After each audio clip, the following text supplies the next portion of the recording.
Et bonjour, bonsoir, bienvenue dans ce second épisode sur Qu'est-ce que le neurofeedback avec Perrine Jean-Girard. Bonjour Perrine. Bonjour Jean-Philippe. Alors là, on va vraiment rentrer dans le neurofeedback, c'est quoi, l'histoire du neurofeedback pour que les gens qui nous écoutent comprennent d'où ça vient, les neurosciences, la plasticité neuronale, de manière hyper synthétique. C'est à toi de jouer. Alors, je vais essayer d'être synthétique. Tu sais que c'est Pas pas le mon vilain. fort. Débrouille-toi, je t'enfile le bébé.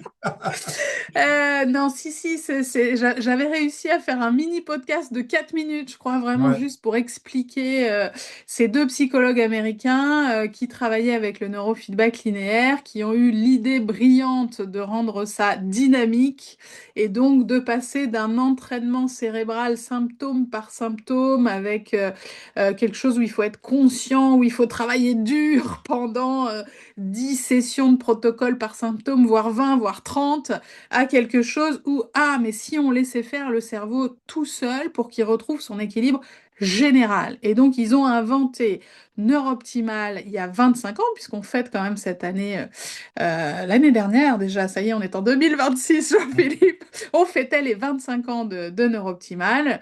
Ça fait quand même 20 ans que c'est arrivé en France et on n'en a pas entendu parler avant. Moi, ça fait donc 11 ans que j'en ai entendu parler et tout le monde me dit encore aujourd'hui, ah bon, mais j'en ai pas entendu parler, mais si seulement j'avais découvert ça plus tôt. Et je suis déjà en train de m'égarer. Donc, comment ça marche? Ça marche avec 5 capteurs, dont deux principaux qui sont sur la tête, des capteurs de référence sur les oreilles, un ordinateur avec un logiciel extrêmement perfectionné qui mesure l'activité électrique cérébrale, EEG, et qui calcule la norme du cerveau en début de session. Et après, on mesure l'écart à la norme pour reproduire la mesure que fait notre cerveau lui-même 24 heures sur 24, 365 jours par an. Lui, il est là pour mesurer les différences. Et quand on a, par exemple, été courir et qu'on commence à avoir chaud, bim, il y a une différence de température, il envoie la transpiration pour réguler. S'il y a un gros bruit qui pétarade, au secours, il y a une moto qui me fonce dessus, hop, il régule, il saute sur le trottoir un peu plus loin. Le cerveau, il fait ça en continu et il est censé réguler notre sommeil, notre système digestif, nos hormones, notre C'est-à-dire que, posture. Perrine, si j'ai bien compris, c'est que notre cerveau, notre biologie est conçue pour l'autorégulation. Complètement. Et c'est notre nature la plus profonde au niveau biologique, l'intelligence de notre corps, de notre cerveau, est conçue pour s'autoréguler en permanence. Tout à Le fait. problème, c'est que sous certaines conditions, cette capacité d'autorégulation, elle diminue. Et Exactement. qu'est-ce qui l'a fait diminuer? Les traumas, le stress. C'est ça, hein?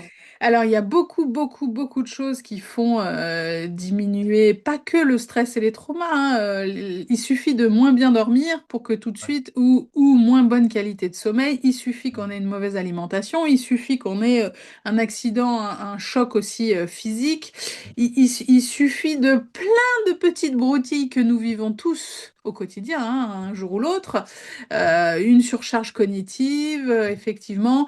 Et j'ai quand même bien remarqué qu'il y avait une histoire de 21 jours, c'est-à-dire que si on a de temps en temps une mauvaise nuit, ça va, le cerveau va réguler. Mais si on commence à s'installer dans quelque chose de problématique, donc du stress chronique, des insomnies chroniques, des douleurs chroniques, il peut y avoir autant de problématiques que d'individus, à ce moment-là, le cerveau, il n'arrive plus à réguler parce que lui, il cherche la différence. Et donc, s'il n'y a plus de différence puisque le stress est constant, par exemple, ou que le trauma, c'est pas un trauma d'une fois, mais des traumas complexes qui sont là dans le quotidien, bah, évidemment, le cerveau, il n'arrive plus à faire son job. Et c'est là que le neurofeedback est incroyable parce que lui, il vient mesurer chaque hertz, quelle est l'intensité pour cette personne-là qui est là en séance actuellement, et tac, dès que ça sort de la norme, il envoie une petite coupure du son pour lui dire hé, regarde, hé, regarde, hé, regarde, je dis, comme les bandes rugueuses sur le bord de la route, C'est de ça. hé, Ouais. attention,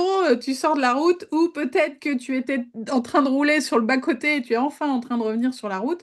Et ces simples coupures du son qui ont donc c'est pas une stimulation neuronale, c'est non invasif totalement. Vous êtes confortablement installé, vous écoutez une musique de relaxation créée par Zengar Institute qui est juste Qui est magnifique en plus. magnifique. Tout le monde adore. Voilà, c'est Jeff Bova qui a créé cette musique. Et ces coupures du son, donne juste l'information, hein, nos chefs là nous rappellent toujours, ce ne sont que des informations données. Et le cerveau, qu'est-ce qu'il fait quand on lui donne pas une obligation de travail, d'effort pour compenser? On lui donne juste une information, il dit «Oh merci, alléluia, c'est la petite pièce du puzzle qu'il me manquait» et Pour paf! s'autoréguler, parce que sa nature intrinsèque, c'est l'autorégulation. On peut dire que c'est l'harmonie. Exactement. Hein. Et c'est ça qui est très important, merci Jean-Philippe de le rappeler, c'est que c'est En sa plus, nature profonde. la nature profonde. Et tu Oui, vois, c'est là où c'est fabuleux, c'est que ça rejoint les enseignements spirituels. C'est ça que j'adore, c'est qu'en fait, moi, je fais des ponts comme ça avec, et je vois combien, même chez les gens, ils sont plus en harmonie, en paix. Alors, ça rejoint la théorie de la fenêtre de tolérance et le système, le cerveau qui se met par défaut. C'est-à-dire que quand notre cerveau est trop stressé, ce qu'il faut bien que tu comprennes, d'ailleurs, toi, ton écran, ton cerveau fonctionne par défaut. Le mode par défaut, c'est comme un ordinateur qui fonctionne par défaut. On fonctionne à minima. Mais quand on fonctionne par défaut, ben, notre fenêtre de tolérance, c'est-à-dire notre capacité à intégrer les émotions, notre capacité cognitive et même notre capacité physique, elle est diminuée. Donc, on fonctionne à minima et on ne supporte plus rien. Hein. complètement. Et on sent aussi qu'on perd pied parce qu'il y Mm. a beaucoup, beaucoup de personnes que je reçois qui me disent, mais moi j'ai essayé le MDR, j'ai essayé l'hypnose, j'ai essayé effectivement de changer avec la naturopathie tout ce que je mets comme nourriture et comme carburant pour mon corps et mon cerveau, et il redémarre pas.